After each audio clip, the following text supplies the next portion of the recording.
ওগো আল্লাহ, ওগো মালিক, তুমি ছাড়া তো আমাদের আর কেউ নাই, তুমি ছাড়া তো আমার আর কেউ নাই। আল্লাহ গো, তুমি যদি মাফ না করো কে আমাকে মাফ করবে? তুমি যদি মাফ না করো কে আমাকে মাফ করবে? তুমি যদি আমাকে মাফ করো তাহলে তোমার কোনো দিকে কমবে না, তুমি যদি আমাকে মাফ না করো তোমার কোনো দিকে বাড়বে না। আল্লাহ গো, তুমি আমাকে মাফ করে দাও। সারাটা জীবন অন্যায় কাজ করেছি, সারাটা জীবন নাফরমানি করেছি, আমার কাছে কালেমার দাওয়াত কম আসে নাই, আমার কাছে কালেমার দাওয়াত কম আসে নাই, আমাকে লোকেরা কম বোঝায় নাই। ওগো আল্লাহ, তুমি আমাকে মাফ করে দাও। মাফ না করলে কোথায় যাব, কার কাছে যাব?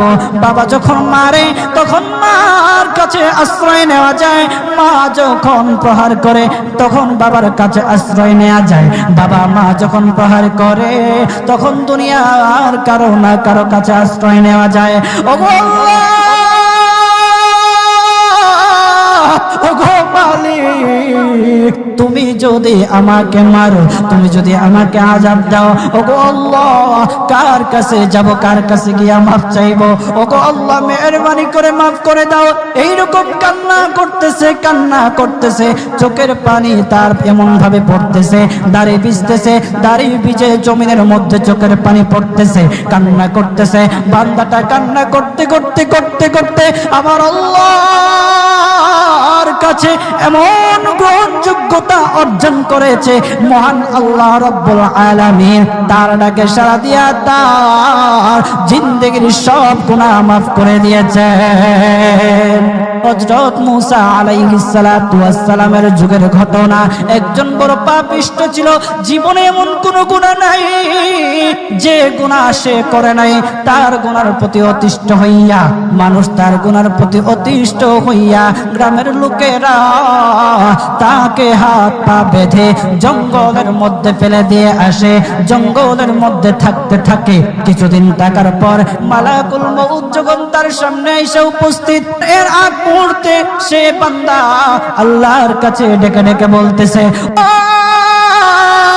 ওগো মালিক, তুমি ছাড়া তো আমাদের আর কেউ নাই, তুমি ছাড়া তো আমার আর কেউ নাই। আল্লাহ গো, তুমি যদি মাফ না করো কে আমাকে মাফ করবে? তুমি যদি মাফ না করো কে আমাকে মাফ করবে? তুমি যদি আমাকে মাফ করো তাহলে তোমার কোনো দিকে কমবে না, তুমি যদি আমাকে মাফ না করো তোমার কোনো দিকে বাড়বে না। আল্লাহ গো, তুমি আমাকে মাফ করে দাও। সারাটা জীবন অন্যায় কাজ করেছি, সারাটা জীবন নাফরমানি করেছি, আমার কাছে কালেমার দাওয়াত কম আসে নাই, আমার কাছে কালেমার দাওয়াত কম আসে নাই, আমাকে লোকেরা কম বোঝায় নাই। ওগো আল্লাহ, তুমি আমাকে মাফ করে দাও। মাফ না করলে কোথায় যাব, কার কাছে যাব? বাবা যখন মারে তখন মার কাছে আশ্রয় নেওয়া যায়, মা যখন প্রহার করে তখন বাবার কাছে আশ্রয় নেওয়া যায়, বাবা মা যখন প্রহার করে তখন দুনিয়ার কারো না কারো কাছে আশ্রয় নেওয়া যায়। ওগো আল্লাহ, ওগো মালিক, তুমি যদি আমাকে মারো, তুমি যদি আমাকে আযাব দাও, ওগো আল্লাহ, কার কাছে যাব, কার কাছে গিয়া মাফ চাইবো? ওগো আল্লাহ, মেহেরবানি করে মাফ করে দাও। এইরকম কান্না করতেছে, কান্না করতেছে, চোখের পানি তার এমন ভাবে পড়তেছে, দাড়ি ভিজতেছে, দাড়ি ভিজে জমিনের মধ্যে চোখের পানি পড়তেছে, কান্না করতেছে। বান্দাটা কান্না করতে করতে করতে করতে আমার আল্লাহর কাছে এমন গ্রহণযোগ্যতা অর্জন করেছে, মহান আল্লাহ রাব্বুল আলামিন তার ডাকে সাড়া দিয়া তার জিন্দেগির সব গুনাহ মাফ করে দিয়েছেন। ওই বান্দাটা তাওবা করতে করতে করতে করতে হঠাৎ ইন্তেকাল করে। ইন্তেকাল হওয়ার পরে হযরত মূসা আলাইহিস সালাতু ওয়াস সালামকে মহান আল্লাহ বলে দিতেছে পয়গম্বর মূসা, ও দুস্থ, দেখো অমুক জঙ্গলে আমার একটা পাগলা আশেক, আমার পাগলা একটা আশেক মারা গেছে, ওই আশেকটার জানাজা তুমি পড়াও, দাফন কাফনের ব্যবস্থা করো। ও মূসা, আর তুমি একটা ঘোষণা দিয়ে বলে দাও, একটা ঘোষণা দিয়ে দাও মূসা রে, ও মূসা, তুমি ঘোষণা দিয়ে বলে দাও যে আমার এই বান্দার জানাজার নামাজ অংশগ্রহণ করবে, মহান আল্লাহ তার জীবনের সব গুনাহ মাফ করে দিবে। আল্লাহু আকবার। আরো জোরে বলেন না আল্লাহু আকবার, আরো জোরে বলেন আল্লাহু আকবার। হাত উঠায়া বলেন আল্লাহু আকবার, আল্লাহু আকবার। মুসলমান বাবাজি, গভীর মনোযোগ। হযরত মূসা আলাইহিস সালাতু ওয়াস সালাম একটা পাহাড়ের উপরে উঠলেন। পাহাড়ের উপরে ওঠার পর তখন ডেকে ডেকে বলতেছে, ও উম্মতেরা রে, আমার উম্মতেরা শোনো, আল্লাহ রাব্বুল আলামিন একটা সুসংবাদ দিয়ে দিয়েছে। আমার আল্লাহ রাব্বুল আলামিনের একটা আশিক একটা ওই অমুক জঙ্গলের মধ্যে মারা গেছে, ওই পাগলা আশিকের জানাজার নামাজ অংশগ্রহণ করো। যদি জানাজার নামাজ পড়ো তখন আমার আল্লাহ তোমাদের জীবনের সব গুনাহগুলি মাফ করে দেবে। কেউ যদি নিজের গুনাহ ক্ষমা করাইতে চাও, কেউ যদি নিজের গুনাহগুলি ক্ষমা করাইতে চাও, তাহলে মহান আল্লাহ রাব্বুল আলামিনের ওই পাগলা আশিকের জানাজায় অংশগ্রহণ করো। তখন লোকেরা দলে দলে জানাজায় অংশগ্রহণ করার জন্য দলে দলে গেল, জানাজার নামাজ আদায় করলো। আদায় করার পর পয়গম্বর মূসা আলাইহিস সালাতু ওয়াস সালামকে বলতেছে, ওগো আল্লাহর পয়গম্বর, ও পয়গম্বর, যার জানাজায় অংশগ্রহণ করার কারণে মহান আল্লাহ তার জীবনের সব গুনাহ মাফ করে দেবে, এমন মহা ব্যক্তি তো, এই মহান ব্যক্তিটাকে তো একটা নজরে দেখা দরকার, অবশ্যই দেখা দরকার, আমাদেরকে সেই ব্যক্তিটাকে দেখান। তখন মূসা আলাইহিস সালাতু ওয়াস সালাম বলতেছে, ঠিক আছে, তোমাদেরকে দেখানো হবে। তখন যখন দেখাতে গেলেন, দেখানোর সাথে সাথে লোকেরা বলল, পয়গম্বর, আপনি কি বলেন, এই লোকটাকে তো আমরা ভালো করে চিনি, ওই লোকটা বড় পাপিষ্ঠ ছিল, বড় অন্যায়কারী ছিল, বড় জুলুমকারী ছিল। ওগো পয়গম্বর, সমাজে এমন কোন গুনাহ নাই যে সে করে নাই, সমাজে সব গুনাহ করেছে, সমস্ত গুনার সাথে সে জড়িত ছিল, সে জড়িত ছিল। তার গুনার কারণে, তার গুনার কারণে আমরা অতিষ্ঠ হইয়া তার হাত পা বেঁধে আমরা তাকে জঙ্গলের মধ্যে ফেলে দিয়ে আসি। এই পাপিষ্ঠ বান্দা আল্লাহ তাআলার বড় আশিক হতে পারে কিভাবে? আল্লাহ তাআলার প্যারা হতে পারে কিভাবে? পয়গম্বর মূসা আলাইহিস সালাতু ওয়াস সালাম আল্লাহর কাছে ডেকে ডেকে বললেন, আল্লাহ, লোকেরা কি বলতেছে আর তুমি কি বলো? ওগো আল্লাহ, এর সমাধান কি? এর সমাধান কি? সমাধানটা তো তুমি দিয়ে দাও। আল্লাহ রাব্বুল আলামিন পয়গম্বর মূসা আলাইহিস সালাতু ওয়াস সালামকে সমাধান দিয়েছে। বলতেছে, ও মূসা, দুষ্ট রে, ও দুষ্ট, তারা যা কথা বলেছে, লোকেরা যে কথা বলেছে সত্য বলেছে, আমি আল্লাহ যা বলেছি তাও সত্য বলেছি। ও পয়গম্বর মূসা, তারা যা বলেছে সত্য বলেছে। ওই বান্দা বড় পাপিষ্ঠ ছিল, ওই বান্দা বড় অন্যায়কারী ছিল, কিন্তু শেষ বয়সে আইসা তার হাত পা যখন বেঁধে, তার হাত পা বেঁধে যখন লোকেরা জঙ্গলের মধ্যে ফেলে দিয়ে আসলো, তখন সে আমার কাছে এমন ভাবে কান্নাকাটি করা শুরু করে দিয়েছে, এমন ভাবে তওবা করা শুরু করে দিয়েছে। আমি আল্লাহ তাআলার এত দয়া, আমি আল্লাহ তার ডাকে সাড়া না দিয়ে পারলাম না, তার ডাকে সাড়া দিয়ে দিলাম। ও মূসা, সে তওবা করার সময় যদি সবার জন্য সে তাওবা করত, যতজন লোকরা বেঁচে আছে, যতজন উম্মতরা আছে, যতজন লোকেরা আছে, সমস্ত লোকদের জন্য যদি সে আমার কাছে তাওবা করত, আমি আল্লাহ তার তাওবা মুহূর্তের মধ্যে কবুল করে সমস্ত বান্দাদেরকে মাফ করে দিতাম। সুবহানাল্লাহ জুড়ে বলেন, লিল্লাহি তাকবীর, নারে তাকবীর। কত দয়ার আল্লাহ!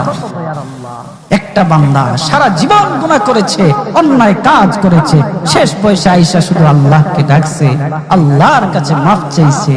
আমার আল্লাহ রব্বুল আলামিন তার পিছন দিকে আর তাকায় নাই, আমার আল্লাহ রব্বুল আলামিন তাকে মাফ করে দিয়েছে। সুবহানাল্লাহ। এখন যদি আপনারা মনে করেন এখন তো ইয়ং আছি, ওই দিন পরে তাওবা করে ভালো হয়ে যাবেন,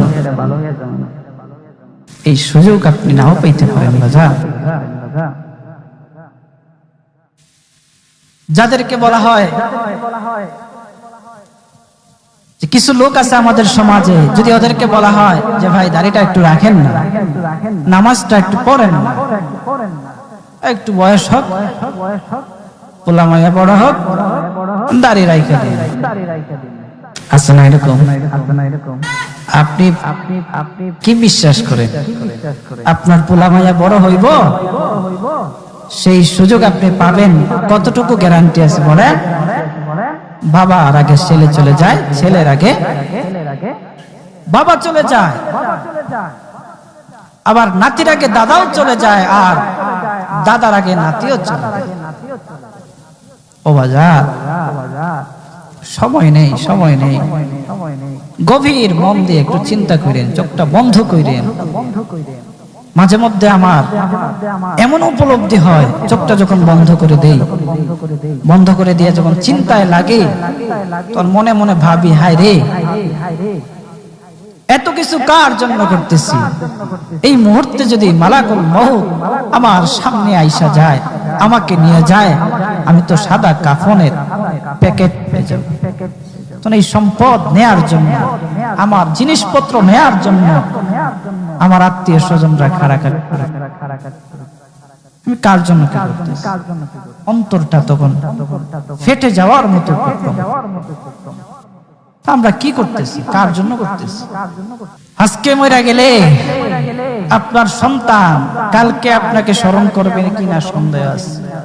কিছু কিছু ঘটনা এমনও ঘটে যে বাবা মারা গেছে, সেই সন্তানেরা সম্পত্তি বন্টন করার জন্য বাবার লাশটা পর্যন্ত দাফন করতে দেয় না। আমাদের সমাজে এগুলো দেখা যায় না? আপনি কার জন্য কি করতেছেন? কার জন্য করতেছেন? কি করিলাম দুনিয়াতে আসিয়া,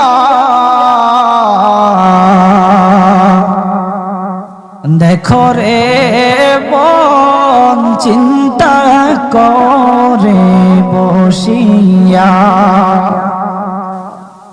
বসে বসে চিন্তা করে কি করলাম দুনিয়াতে, কি করলাম? ও বাজার, এই জন্য আল্লাহ রাব্বুল আলামিনের কাছে মাফ চান, তাওবা করেন। আল্লাহ রাব্বুল আলামিন আপনার ডাকে সাড়া দিবে, আপনার তাওবা আল্লাহ রাব্বুল আলামিন কবুল করবে। বান্দা যত গুনাহ করুক না কেন, সব সময় আল্লাহ তাআলার রহমত তার পাশে আছে। এই জন্য বাজান, আমরা যারা আছি, আমরা আল্লাহর কাছে তাওবা করব তো ইনশাআল্লাহ। কথা বলেন না ইনশাআল্লাহ? বলেন, কিপটামি করেন কি লিগা? জোরে বলেন ইনশাআল্লাহ। আগো নবীজি, আল্লাহ তাআলা সুসংবাদ জানায়া দিয়েছে, যারা নিজের প্রতি জুলুম করবে, যারা নফসের প্রতি অত্যাচার অন্যায় করবে, তারা আল্লাহর রহমত থেকে নৈরাশ হইয়া না। আল্লাহর নবী গো, আপনি তাদেরকে জানায়া দেন, তারা নফসের প্রতি জুলুম করেছে, অন্যায় কাজ করেছে। ও গো আল্লাহর রাসূল, তাদেরকে আপনি জানায়া দেন, মহান আল্লাহ তারা যত বড় অন্যায় কাজ করুক না কেন, যত বড় নাফরমানি কাজ করুক না কেন, মহান আল্লাহ রব্বুল আলামিনের কাছে বান্দা চাইতে দেরি মহান আল্লাহ তাদের ডাকে সাড়া দিতে দেরি না। মুসলমান বাবাজি গভীর মনোযোগ, ও মানিকগঞ্জের মুসলমান ভাইরা, উক্ত আয়াত আল্লাহ রব্বুল আলামিন আমরা যারা পাপিষ্ঠ আছি, আমরা যারা নফসের গোলামি করতে করতে, অন্যায় কাজ করতে করতে যারা নফসের প্রতি জুলুম করেছি, অন্যায় কাজ করেছি, আমাদের মতো যারা গুনাহগার আছে, আল্লাহ আমাদেরকে সান্ত্বনা দেওয়ার জন্য উক্ত আয়াত খানা নাযিল করেছেন। আল্লাহর নবী মুহাম্মদুর রাসূলুল্লাহ সাল্লাল্লাহু আলাইহি ওয়াসাল্লামের কাছে দুইজন ব্যক্তি আসলো, আয়েশা বলতেছে, হাবিব, আমি শুধু সারা জীবন শুধু মদ খেয়েছি, আমি অন্যায় কাজ করেছি, মদ খেয়েছি, সারা জীবন আমি মদের মধ্যবন্ত ছিলাম, ওগো নবীজি আমাকে কি আল্লাহ রাব্বুল আলামিন মাফ করবে? আমাকে কি আল্লাহ রাব্বুল আলামিন মাফ করে দেবে? আরেকজন ব্যক্তি বলতেছে, হাবিব, ওগো সরদার, ওগো আল্লাহর রাসূল, আমি সারাটা জীবন জিনার কাজে কাটাইলাম, নাফরমানি করলাম, অন্যায় কাজ করলাম, হাবিব আল্লাহ রব্বুল আলামিন কে আমাকে মাফ করবে? আল্লাহর রাসূল সাল্লাল্লাহু আলাইহি ওয়াসাল্লাম চোখ বন্ধ করে চিন্তায় পড়ে গেলেন, চোখ বন্ধ করে দিলেন। আল্লাহর নবী মুহাম্মদুর রাসূলুল্লাহ সাল্লাল্লাহু আলাইহি ওয়াসাল্লামের কাছে জিবরাইল আলাইহিস সালাতু ওয়াস সালাম আসলো। আয়েশা বলতেছে, ইয়া রাসূলুল্লাহ, নবী গো, নবীজি, আল্লাহ রাব্বুল আলামিনের পক্ষ থেকে আপনি সালামি গ্রহণ করুন। ওগো নবীজি, আপনার কাছে যে দুইজন ব্যক্তি এসেছে, আয়েশা বলতেছে, আল্লাহ কি তাদের দুইজনকে মাফ করবে? ওগো নবীজি শুনে নেন, ইয়া ইবাদিয়াল্লাযীনা আসরাফু আলা আনফুসিহিম লা তাকনাতু মির রাহমাতিল্লাহ ইন্নাল্লাহা ইয়াগফিরুয যুনুবা জামিআ ইন্নাহু হুয়াল গফুরুর রাহিম। ওগো নবীজি, আল্লাহ তাআলা সুসংবাদ জানায়া দিয়েছে, যারা নিজের প্রতি জুলুম করবে, যারা নফসের প্রতি অত্যাচার অন্যায় করবে, তারা আল্লাহর রহমত থেকে নৈরাশ হইয়া না। আল্লাহর নবী গো, আপনি তাদেরকে জানাবেন, তারা নফসের প্রতি জুলুম করেছে, অন্যায় কাজ করেছে, ওগো আল্লাহর রাসূল তাদেরকে আপনি জানাবেন, মহান আল্লাহ তারা যত বড় অন্যায় কাজ করুক না কেন, যত বড় নাফরমানি কাজ করুক না কেন, মহান আল্লাহ রব্বুল আলামিনের কাছে বান্দা চাইতে দেরি মহান আল্লাহ তাদের ডাকে সাড়া দিতে দেরি না। আল্লাহ তুমি দয়ার সাগর, আল্লাহ তুমি দয়ার সাগর, রহমানুর রহিম, তোমার দয়ায় পূর্ণ আমার সারা নিশিদিন। বলেন, তোমার দয়ায় পূর্ণ আমার সারা নিশিদিন। তুমি মিঠাও সকল চাওয়া দুদিন আগে পরে, তোমার কাছেই সকল পাওয়া সবই তোমার তরে। আল্লাহু আকবার, আরো জোরে বলেন আল্লাহু আকবার। তুমি মিটাও সকল চাওয়া দুদিন আগে পরে, তোমার কাছেই সকল পাওয়া সবই তোমার তরে তোমার পথে চললে সবাই, তোমার পথে চললে সবাই আসবে যে সুদিন। তোমার দয়ায় পূর্ণ আমার সারা নিশিদিন, বলেন তোমার দয়ায় পূর্ণ আমার সারা নিশিদিন। আল্লাহ তুমি দয়ার সাগর, আল্লাহ তুমি দয়ার সাগর, রহমানুর রহিম। তোমার দয়ায় পূর্ণ আমার সারা নিশিদিন, তোমার দয়ায় পূর্ণ আমার সারা নিশিদিন। বলেন মারহাবা।